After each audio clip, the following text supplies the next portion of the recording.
right, everybody, welcome back to the Fly Fishing Insider Podcast. I'm your host, Christian. We've got Jeffrey Farladue on the line. And Jeffrey, you're from Lisbon, New York. Originally, you live right on the river. Fantastic place to be. But you spend your fishing time up in Alaska. In fact, you spend your time for the past 8 years up there. And you've been working at the Rainbow River Lodge, which is in Bristol Bay, an absolutely fantastic lodge. In fact, one of the nicer lodges that I've seen, they've got literally beavers and other planes right there at the lodge and accessible for you. So what a great location.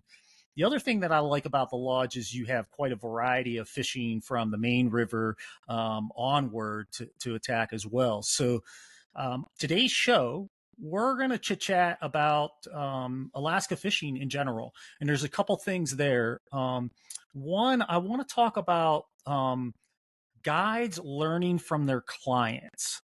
And that's something that's often overlooked because as guides, a lot of time you're looked at as these experts, right? They know everything. And in reality is they know a lot about probably specific locations and fishing tactics, et cetera. But sometimes you have specialists or whatever that might show up that really guide you and teach you as well. And then you pass that on. So I really love the guide scenario in the sense of they're like a conveyor belt for anglers to share information.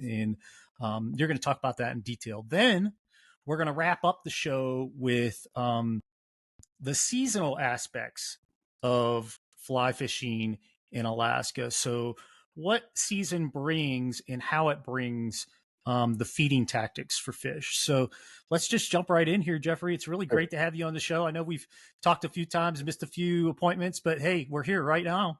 Absolutely. So yeah, tell us a little bit about yourself, man. Like you said, I started guiding up in Alaska 8 years ago. I had sort of an unorthodox, I'm kind of doing everything a little bit later in life. I know a lot of guides probably come right out of undergrad or grad and they go up and do it for a couple of years. I sort of did it the opposite. I was a college athlete or a high school college athlete for a number of years. And I went into athletic administration. It was a passion of mine. I went to undergrad and grad school and was super fortunate at 13. I had family that lived up in Alaska, my aunt and uncle. And so I started heading up there and then took a long break. And then once I got into the professional world and started making some money and I could go there again, I started vacationing there every year. And I always had this allure of guiding.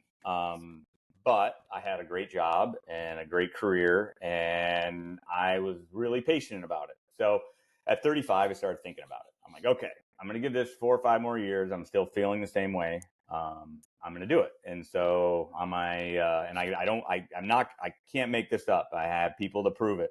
I said, by the time I'm 40, I'm going to be in Alaska. And so at 39, I resigned from my job.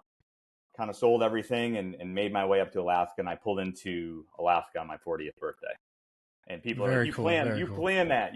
I'm like, no, you can't plan that. You're driving from New York to Alaska. So, and then I had to grind, I had to get my Coast Guard license. I had to network. I had to send resumes out and was super fortunate to get connected with an amazing lodge and learned a lot from them. I did that for a handful of years, but in my mind, Bristol Bay is where you want to go and guide. And when I had the opportunity to go to Bristol Bay, it was a no-brainer. Just because of the diversity you have there as a guide in a fishing program. Yeah, that's cool. So let's back up a little bit. What athletics did you participate in college? So I played soccer and basketball in college. A lot of people look at me. I'm a short guy. So they're like, wait a minute, you played basketball? And I was like, yeah, I wasn't a center or power forward. I was a point guard. So it was good agile feet.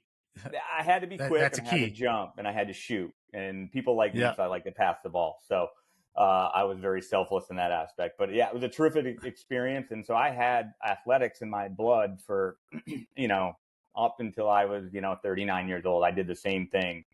And there was probably a little bit of burnout. There probably was. I was like, I want to go do something different. And I'm a big believer of not having any regrets. And so, it was, there's some things that I missed. There's, some security and things of that nature. But I know on my deathbed, hands down, I will have zero regrets in what I did.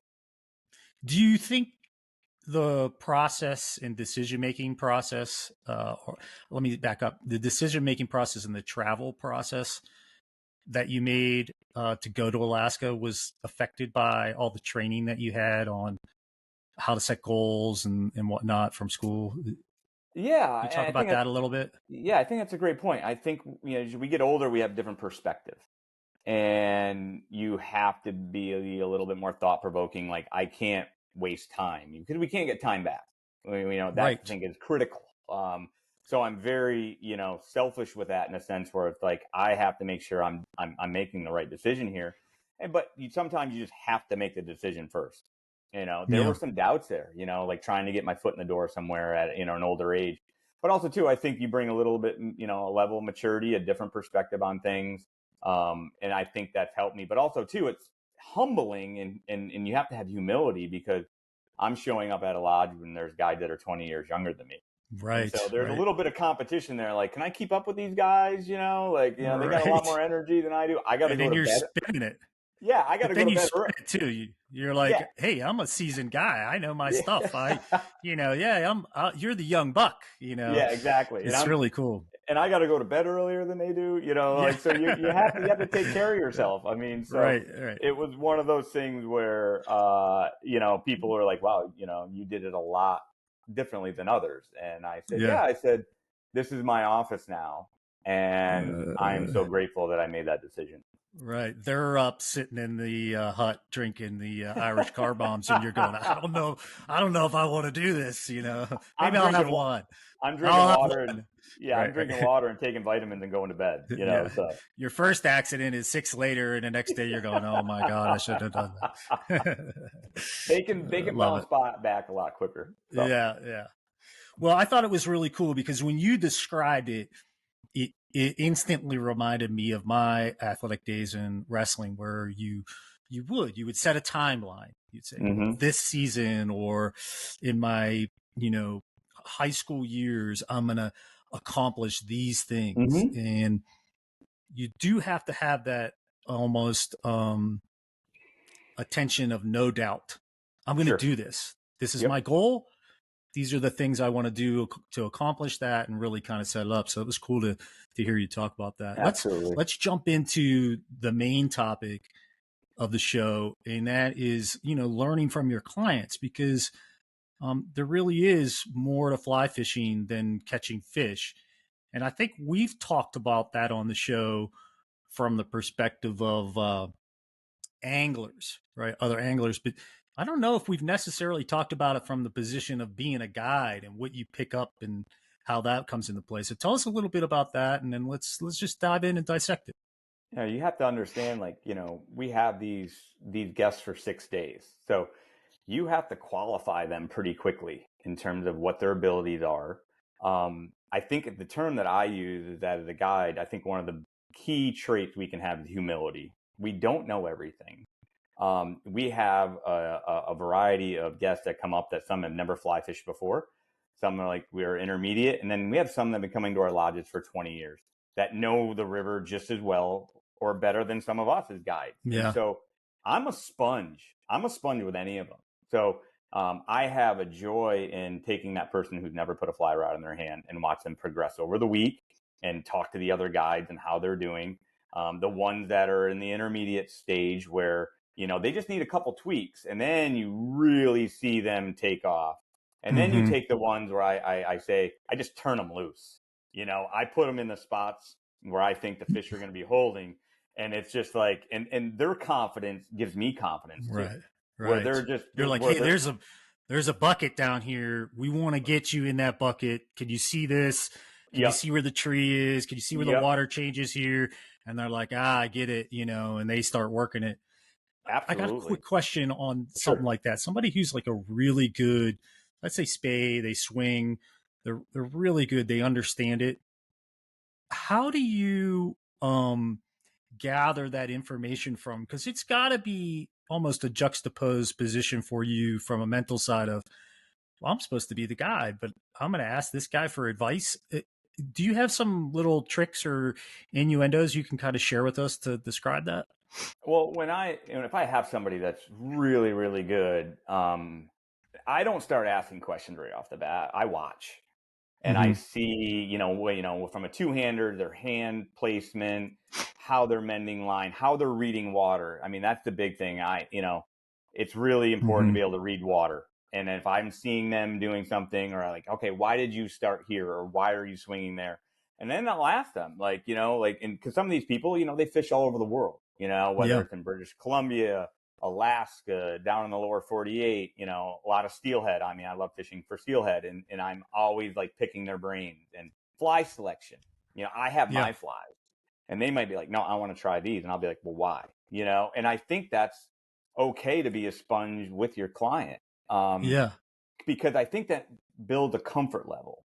But also as a guide, you have to have confidence too. Like at times where if you feel like, hey, this guy or gal is really, really good at what they do, but I feel they can be more effective if they try this sink tip, try this run, try this fly, maybe a little different, motion, how they're anchoring it. And then I think you build this relationship with them of comfort. And then I think over the course of the week, it just gets better and better. Because then we start working together and are putting our brains together, and it's just like, hey, what about trying that? And then it's like, let's do it. I think it's such a unique thing when you have such a short amount of time. It's like, I hate to use the term, it's like speed dating. You gotta get this done, because these people are making a huge investment to come to your lodge and work with you, and you want to work your butt off for them. And that's a great analogy, because I think a speed dating is you have to make a decision quickly off of very little information, right? Yep. Mm-hmm. And it could be pretty detrimental. And like you said, it's like they come in, you got to do your fact finding as quickly as you can, and then you start to build assumptions. And then after you have your assumptions, you do more fact finding, and then your assumptions might change, right? Correct. And it's how do I course correct around that? So that's pretty cool. Yeah. I think one of the things I've really enjoyed, and I'll give you an example, is I fish with a guy, Steve Daly. He's on the White River in Arkansas. He's a pretty well known guy. He's a little like bearded, kind of. I call him the Tasmanian Devil. He's from Australia, so he has this Australian accent. It's pretty funny. But long story short, I'll never forget one day we sat down for lunch, and we were having a pretty good day. Got into a couple fish, and I sat on the bank, had my feet in the water, and I was eating. And he's like, "Okay, let's do a little training." He's like, I want you to look down the river. There's probably 200 yards here. I want you to tell me where you're going to fish and why. Yep. And then I told him, and he said, cool. Now I'm going to do the same thing. And he went down, he did the same thing. And some were the same and some were different. But just hearing that from me, I would ask, oh, well, why are you doing it? Why would you do that? And he was talking about, over there, I'm going to have an upward mend or a downward mend. Here, I could tell the shoal's a little deeper. I'm going to let it sink for 10 seconds or whatever it might be. Or I'm going to cast in front of the boat or behind the boat. Or I'm just going to hold my cast because I don't think that's great water, but I know the bucket behind that is better. Yeah. So I'm going to wait and make sure I get that cast right. And I just thought that was fantastic because we did it together. And it was like a little training session, and it didn't take anything. Yeah, so really cool. It's teamwork. I mean, if someone says to me they're pretty skilled at fishing out of a raft, and maybe in their mind they might be skilled, but I noticed some struggles or some challenges. As a guide, you have to adapt really quickly. So you might be doing a little bit more fishing for them in terms of where you're positioning the raft or the boat, things of that nature, just to get them the right drift. They might be picking up the mending of the line a little bit more, it might be a little bit more challenging for them. So as a guide, that's when you have to kind of like jump in and be like, okay, I can mend this line for them, and so you're making them successful. Like that's the whole point. We're here to help people. We're in the people business. And I don't expect them to have to work. Like if I work really, really hard, I think I can make up for some of those things. But also too, you have to have that fine line of like, okay, you might not be guiding with me tomorrow. So I don't know what the next guide's going to be like. It's going to do, right. Exactly. So I'm trying to get them, as kind of dialed in as quickly as possible, but also have them have a great experience at the same time. Do you find yourself telling those people let's use the example that you gave. We're riding in a raft and you're fishing a streamer and you're having to mend the line.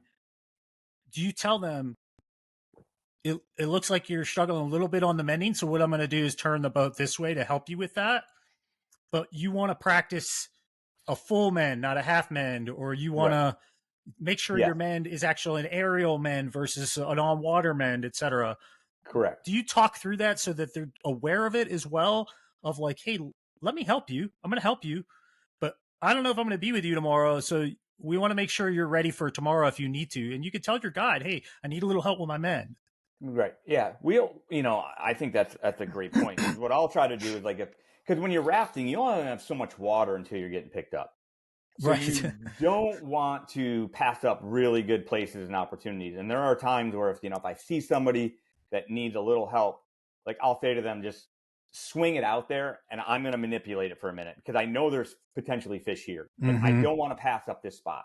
This is normally a really good fishy spot, but maybe there's another spot that's 50-50. I'm going to be like, all right, this is when we're going to really practice it.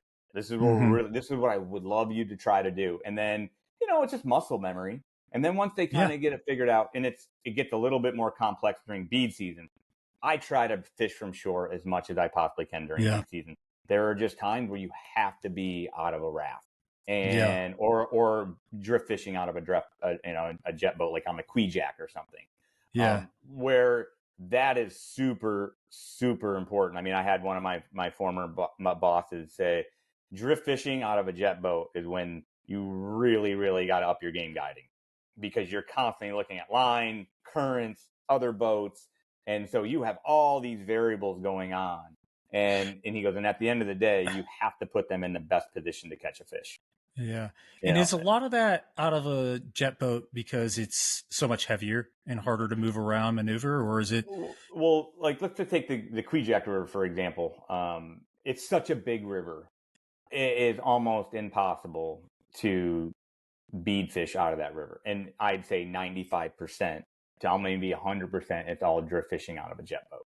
Yeah. And it is just, they drive commercial fishing boats up and down that river. Right. So right. So you basically, you run up a run, you hop on the oars and down you go, and it is just, and some of these runs, you only have 200 yards.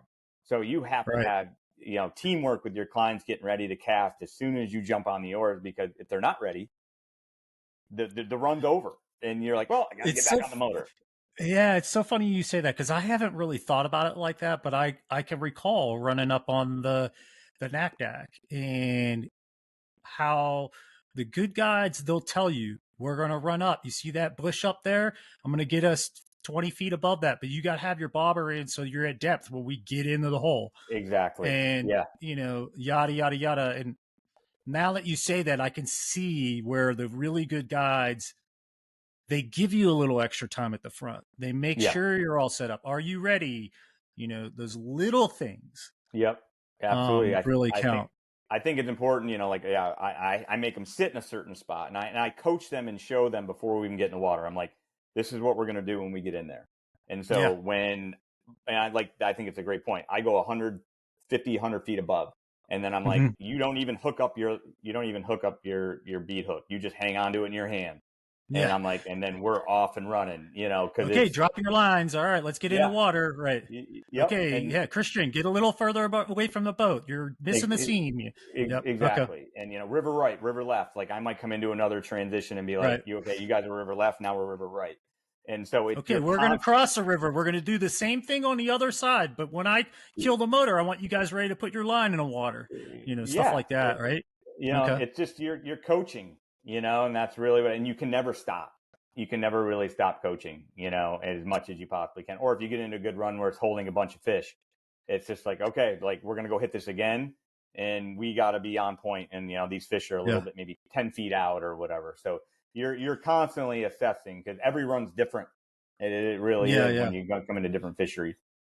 Yeah, and you hit it right with, it's a big piece of water. I mean, you do. I remember my first time going to Alaska, and I just looked at the river like, oh my gosh, boil the ocean. Tell me about it. Like, yeah, exactly. It's intimidating. Where do I start? Like, oh, that looks good. And you're like, absolutely. Why aren't they fishing over there? And like, oh, well, we fished it. There's not a lot holding there. It's not a place. No, exactly. It looks like it, but Right. And you fished Alaska. So pretty much if there's rainbows during bead season somewhere and you're there, you know it pretty quick. And that's what I try to Yeah. impress to my clients. Like if we have fresh water and there's holding rainbows, it's going to happen quick. Like you'll know it pretty quick. Right. And be ready because you might just do your first And cast and boom. you're kind of like, Yeah. oh, it's beautiful Yeah. out. I mean, I love it when clients look up and look around, And but you're like, you're down, you're then down, all you're of a down. sudden, Sit. yeah, you know, you just got smoked.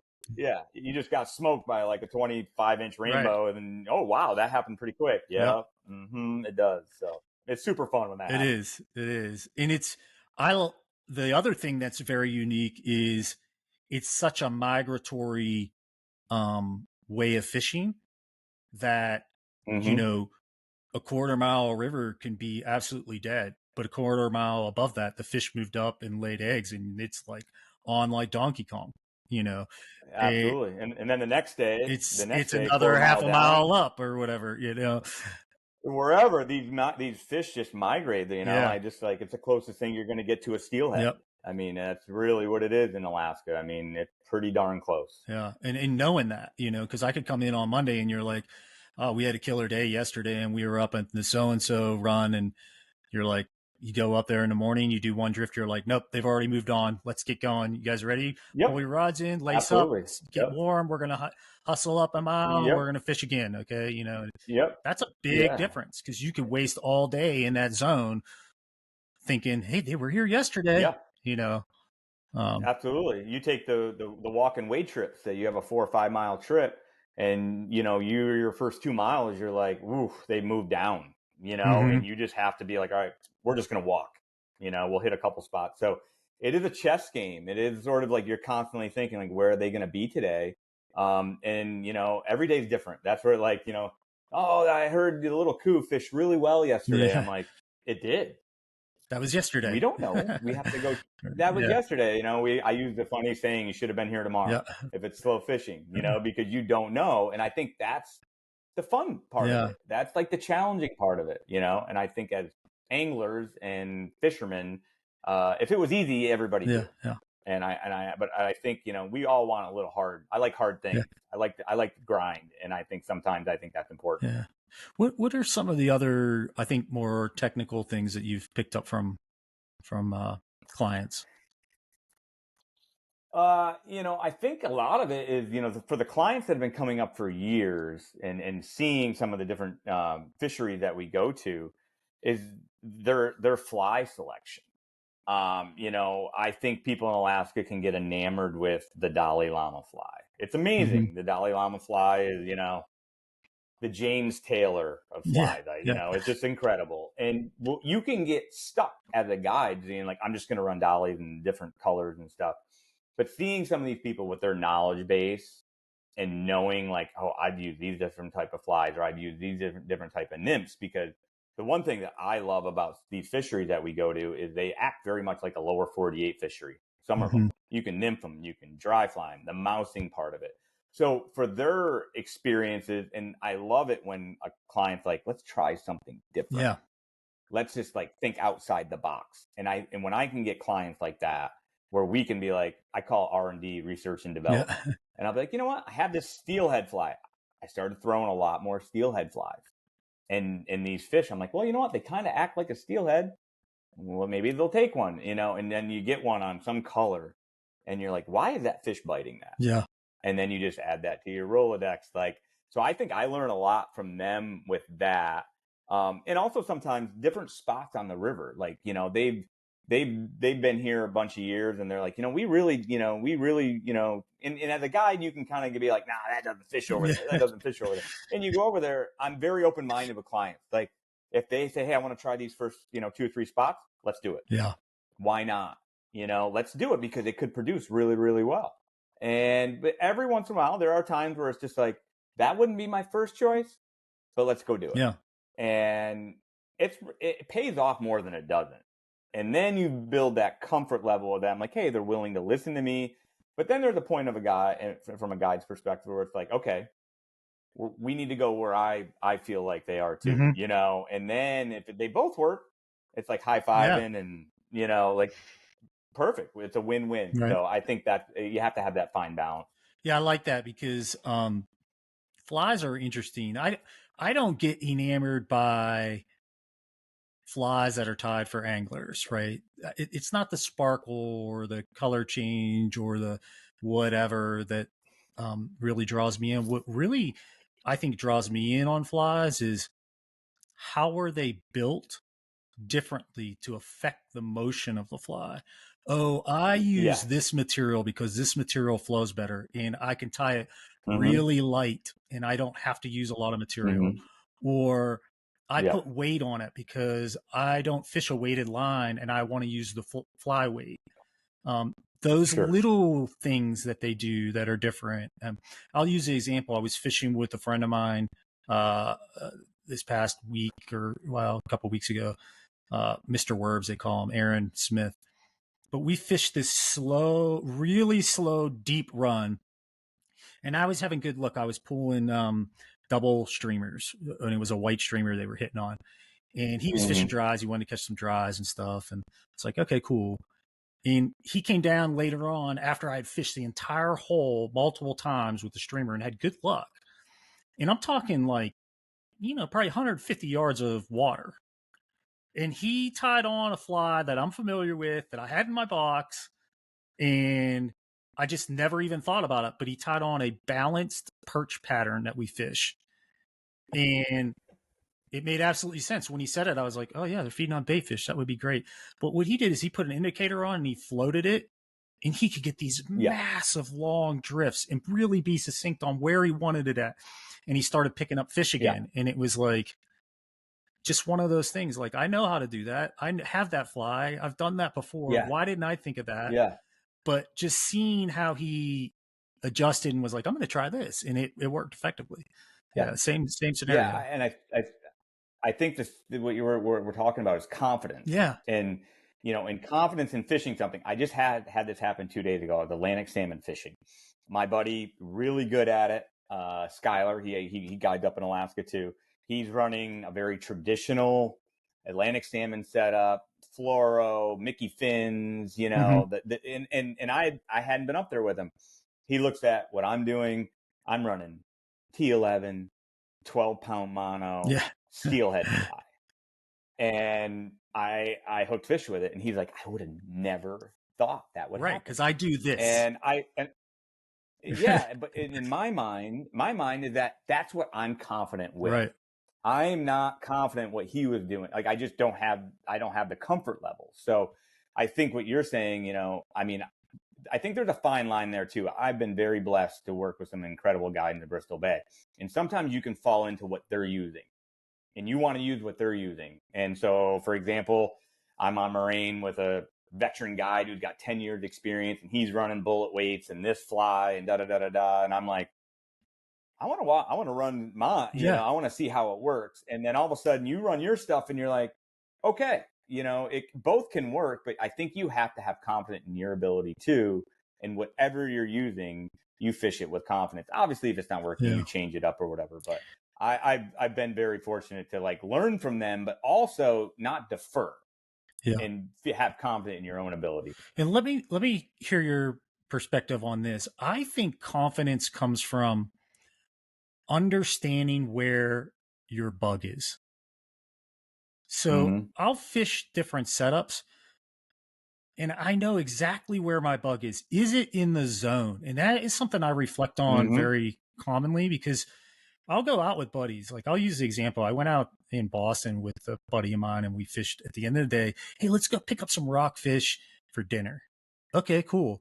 And we're fishing conventional gear.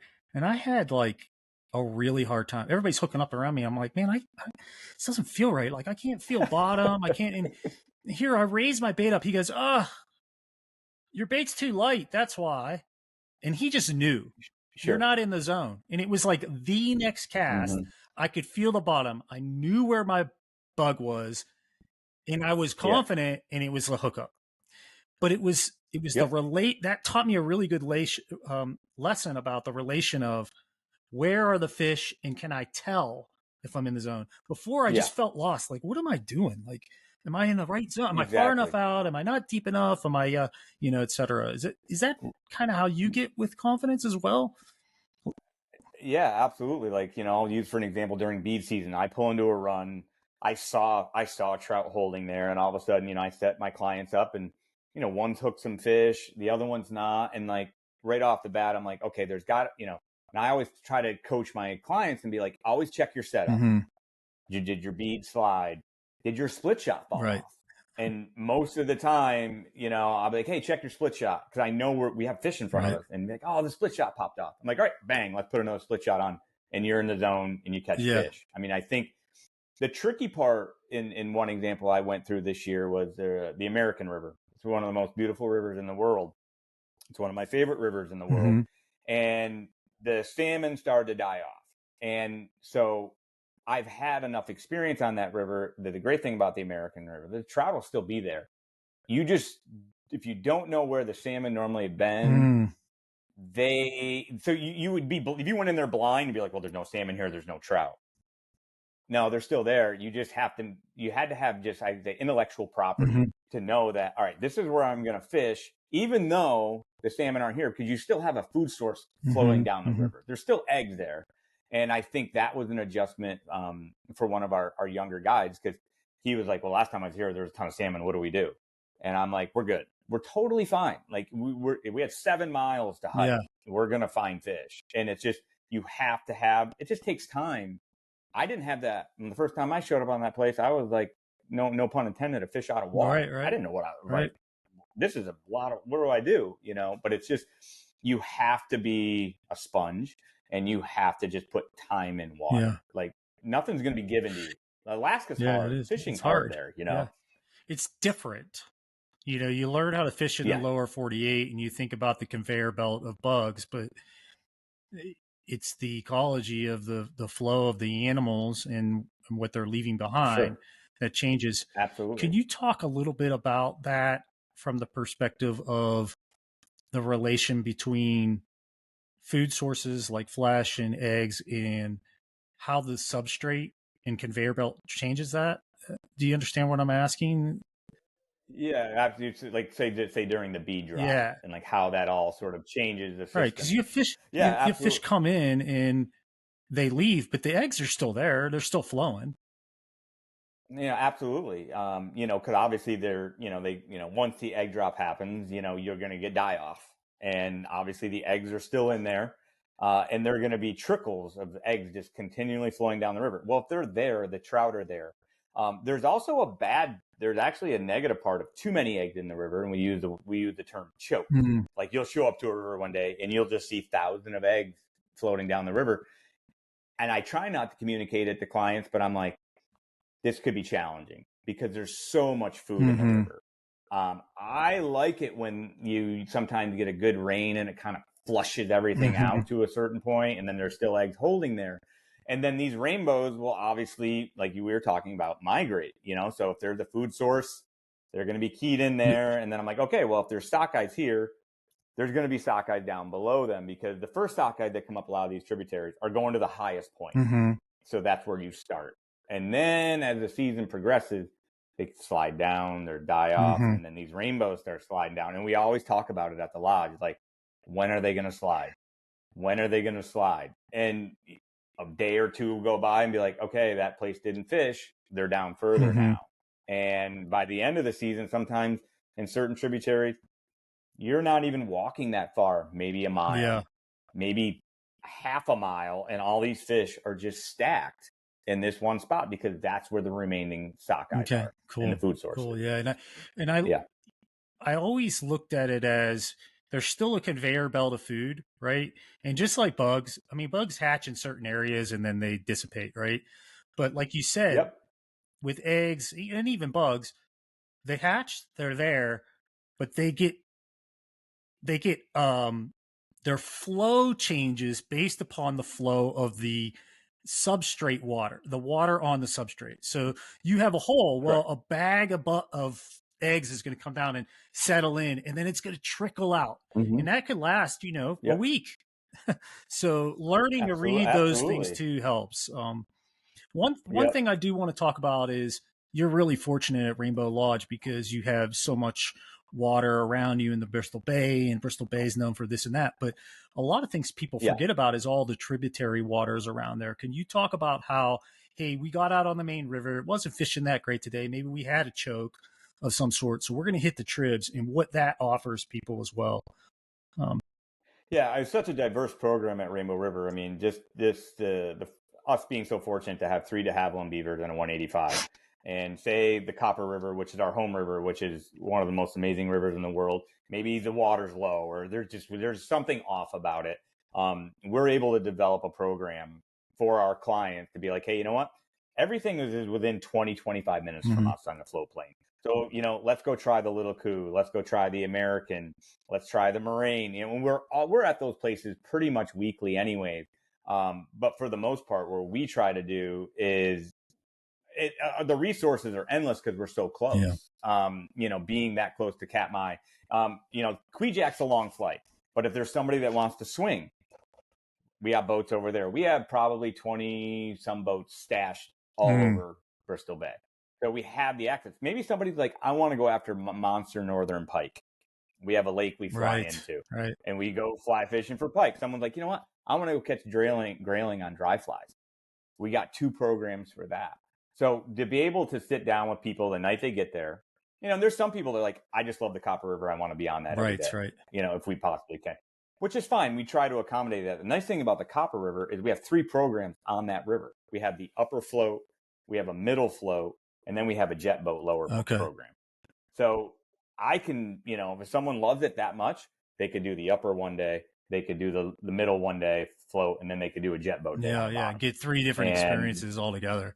Yeah, it's incredible, and then that river acts just like the lower 38 river in the early season. You want to do dries, you want to do nymphs, you want to do streamers, you want to do mice, in some spots and stuff like that. So, and then during the bead season, some days that entire stretch will fish. Yeah. It's incredible. The lower will be a little bit slower, but if you have the upper middle fishing, it's incredible. It's amazing. Yeah, and I think you hit it too. Of that first night they come in and we talk about what do you want to do, and it always surprises me when I go on a trip, even just for myself. Of first night, this is our plan, this is what we want to do, and by the third night, you're like, didn't you say something about pike fishing? And you're like, oh, that sounds really cool now. And the same thing is, I always warn people of, hey, if you go to Alaska and you're planning on doing flyouts, the first opportunity you get for a flyout, to go do it, because the weather can change and you may not be able to get out. Absolutely. So, little tip from us there. Like our owner, Chad Hewitt, I love his philosophy of doing something different, having a variety of a program. I love the Gibraltar Creek. I think there's some people that would fish that every day, but I love it when people are like, you know what? They show up the first night. I want to do this, and this. I want to do something different every day. And then maybe their last day, they're like, you know what? I had so much fun at that fishery. Can I go back? Yeah. I had we had a magical day on the Little Coup one day with 4 great clients. I mean, it was one of those days I'll never forget. It was just, and I told these guys, this is normal. Like this is fishing to the point where you will remember this day the rest of your life. A couple days later, they wanted to go back. Yeah. And I was like, okay, let's go do it.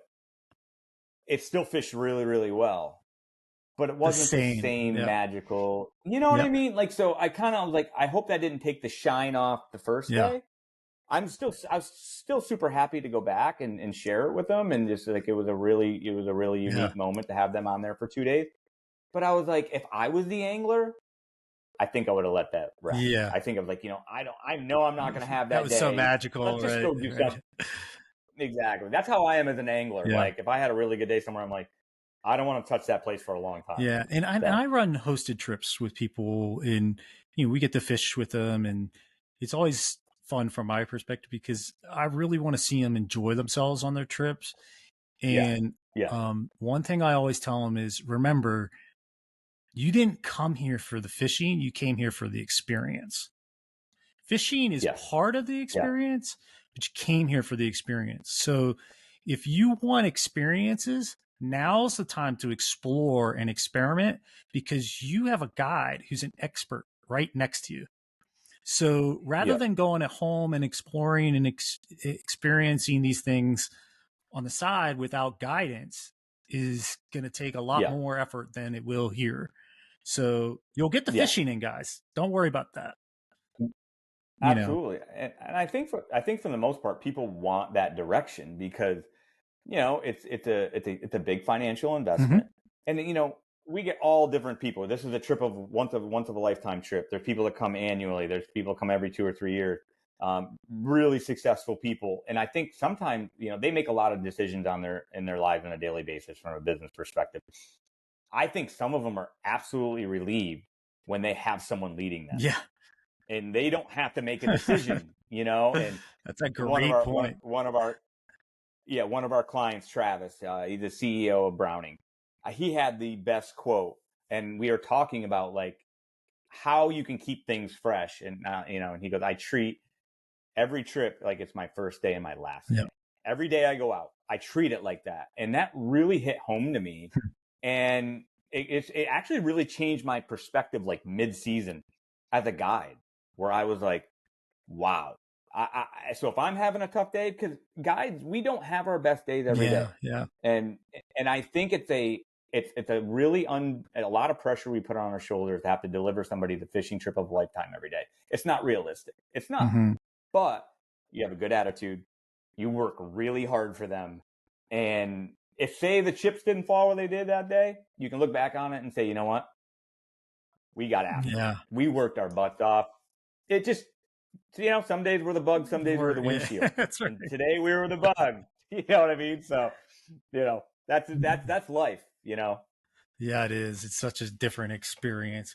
Well, let's do this. We're going to run out of time if we don't jump now, but let's jump into, you know, seasonal Alaska. And just kind of, if you could set up the like ecology of the river and then talk about the seasonal aspects of how that changes what you're fishing and how you're fishing, because I've talked about this before. A lot of people think, hey, I'm going to go to Alaska. It's an amazing fishery, et cetera, but they don't understand that throughout the year, it really changes the way and the effects of your fishing. And it could be different from what you are imagining per se. Yep. Yeah. So I'll just, you know, like a Cliff Notes version of it where, you know, I call it change of seasons. You know, early season, traditional streamer fishing, dry fly, nymphs, mice, you know, depending on weather, dry flying, you know, can be challenging because you just don't have that, you know, hatch coming off. You kind of, you know, you'll do that depending on what tributaries. They all act differently. But, you know, by the July 4th, the first sockeyes come through Bristol Bay into the Kvichak. You know, so we might go over there and do some sockeye fishing. That kind of pushes some rainbows out and around. By July 10th at our home river, the Copper, the sockeyes are in there, and it really displaces the rainbows. The rainbows get really hard, you know, to find and catch and stuff like that. But we do get clients that want to come for sockeye salmon. And that's great. We can harvest them. There are still other rivers that are still operating trout fishing wise, and they're fine. The sockeyes haven't come in yet. The Little Coup, Moraine, some of those tributaries, they just haven't gotten there yet. The Alagnac, that's another, the Gibraltar, you can still fish them. So, you know, you're going to have that little 4, 5, 6 week thing of, you know, a lot of salmon in the fishery, you know, a little like season. Shoulder season, I call it. And then all of a sudden, like, you might not even be an egg drop yet, and you just throw a bead out there one day to see. And then you're like, oh, they're keying in on beads. So then you're looking at 6 weeks of most of these tributaries of just straight beads. And that's where I always see the break in communication with a lot of people, right? Is you have this early season where it's the description that I don't even know if it's description, but it's like the common thought of Alaska is this beautiful place, and you got fly fishing, which is dry flies and nymphing and streamers, you know, and then all of a sudden it changes to we're fly fishing, but we're fishing a bead, and it's a different approach. It doesn't have that allure that a fly does for some reason, although it is so effective. It's unbelievable. And you can't convince the fish otherwise because it's such a high protein diet and so prevalent and probably tastes like candy, I guess, you know, but Yeah. like Yeah. that's what it is. So be prepared for that. It's something I always tell people. Like, look, if it's bead season, you are fishing beads. You don't bother with anything else. Fish your beads, Yeah. but get Yeah. really efficient Yep. at it. There's a lot of things you can do. You can have. I Correct. started going up with preset rigs on foam. I would have beads set up That's in what I do. 10 different colors. They're all set up with their circle hooks ready to go. And I literally had a clip on tippet ring. And when I would break, I'd take it off, shove it in my pocket, grab another one, unwind it, clip it on, etc. Because you could get away with that in a lot of those bigger waters and Yeah. the fish are so prevalent, etc. Yep. Yep. I do the same thing. I pre-tie my rigs, and when it comes to like bead fishing, where it's I don't want to say, I'll use the term necessary evil. I know some people don't like doing it, but I think the clients that we have, I think they're all really great in asking questions. Like, okay, when is the best time to go swing? When is the best time for sockeye? Well, we have a silver salmon program over on the Kamishak River. I want to catch silvers. So when a client does show up and they're like, during bead season, and they're like, man, I'd love to throw dry fly. I'm like, well, I want to be 6'5" too. But I'm not. I'm 5'5", and that's just not gonna. We can try it. Wouldn't be my first suggestion, but everybody had a different feel to it. The last 10 days, 2 weeks, you might be able to throw some flesh, swing a streamer. I think that's a neat thing when you can kind of go back and forth with a little bit that last 10 days. Crap shoot with weather. But the big thing I want to impress the people that are thinking about coming to Rainbow River is ask every question you possibly can. Yeah. And we will answer it. We want you to come up and fish when you want to, like when you want to swing, when you want this, sockeye fish. Don't say you want to come up and sockeye fish August 10th. Not going to happen. You don't want to keep those, So, but we have silver salmon then too, which is super fun. Throwing flies at them and stuff. So it's definitely a change of season, and having the ability to be able to cater to that and the resources that we have at Rainbow River. It's just the client experience is unmatched. So let's jump back. We got a little off track. When did the first sockeye show up, and then just kind of walk through each stage for the rest of the year until you're like, okay, it's late September, early October. It's winter, guys. Like, we're over. If I can use the sockeyes on our home river, the Copper. Right around July 10th, they come in and they shoot right up to the upper portion of it, and then they just start stacking up on one another. And then there's a 2.5, 3 week span where there's no drop. Obviously they're still up there staging and things of that nature. And then all of a sudden you just have to go check it. You have to go up and try it one day. And then all of a sudden it's like, okay, we're getting an egg drop now. And so we know, just with our experiences, like, all right, so for about 6 or 7 days, we can hit this program. And then we know the next stage of fish down below will start dropping a little bit. A lot of it is just, you have to go and do it and test it out and see. It's a challenge sometimes when you get a river choke full of sockeyes, you're foul hooking a lot of them just because you're trying to get into the trout and stuff like that. I really love it that last 2.5, 3 weeks, because you don't have a lot of sockeye in there. You're not going through a lot of pre-tied bead rigs, in that matter. And then right down till the last week of the season, the lower portion of the Copper. You know what I mean? It was a really great season on there for beads. And all the other rivers are very similar to that. Gibraltar was another one. You're fishing that from August 1st to September 29th bead-wise. Everything acts a little bit differently, but it's also the same, if that makes sense. When do you like to make transitions between, okay, I'm fishing an egg drop, to I'm going to try and fish some flesh? It really dictates what fishery I'm on and what I see. Okay. If I'm seeing a lot of kill, die off, if I'm not getting a lot of fish on beads, then it sort of spurs me to be like, okay, I'm going to try flesh. Okay. If I feel like I'm getting a few on flesh, but I'm not really seeing that, I'll go to a streamer. Okay. So you have these options. But also too, you can almost drive yourself nuts switching. So much. Right. But I try to just, whatever fishery I'm on, I try to look like, what am I seeing right now? And you see a lot of die off and stuff like that. Then you're like, oh, there's going to be some rainbows sitting down in the deep hole eating on flesh. You can see them down there eating like they're eating dog food, and stuff like that. So, and then you're like, oh, okay, flesh, let's swing, or flesh under an indicator, things of that nature. You can get a little, you can get that's a really neat effective. It's flesh under It is. indicator. It's a in dead some drift, spots. right? I mean, Yeah, it's what it is. I mean, let's not try to right. complicate It's it. It's just the exactly what same it thing if is. you're running a nymph or a bead. Yep. Is exactly what it is. Well, cool, man. You've really filled us in on Alaska.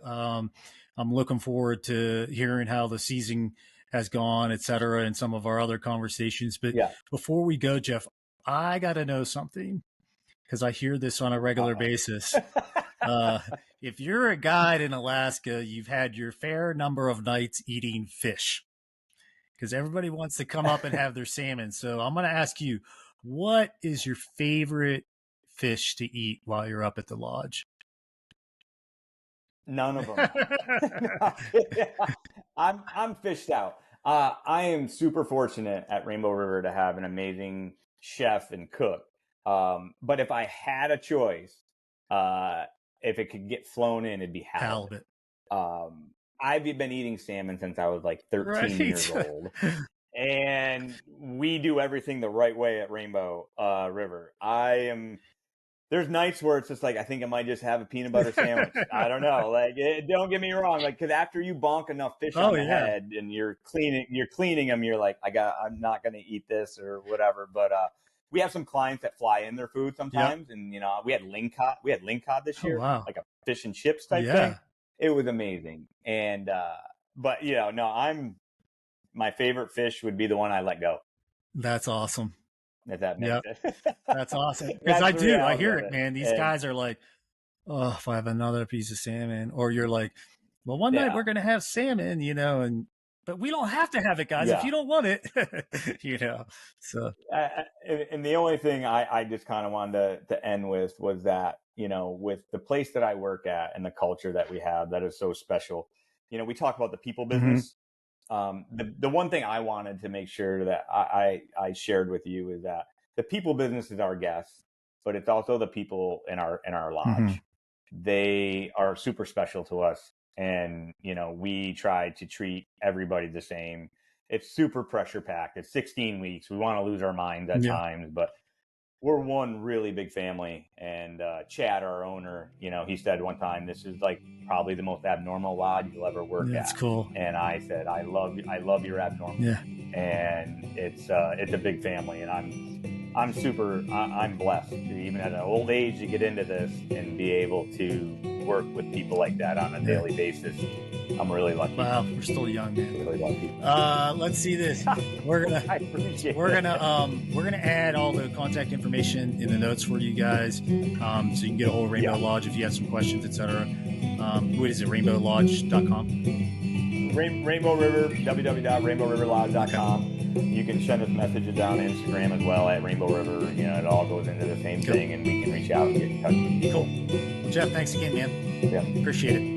Yeah, absolutely. I appreciate it. Thanks so much, Chris. See you guys next week. Tune in. Let us know if you have any questions. We'll go from there. See you.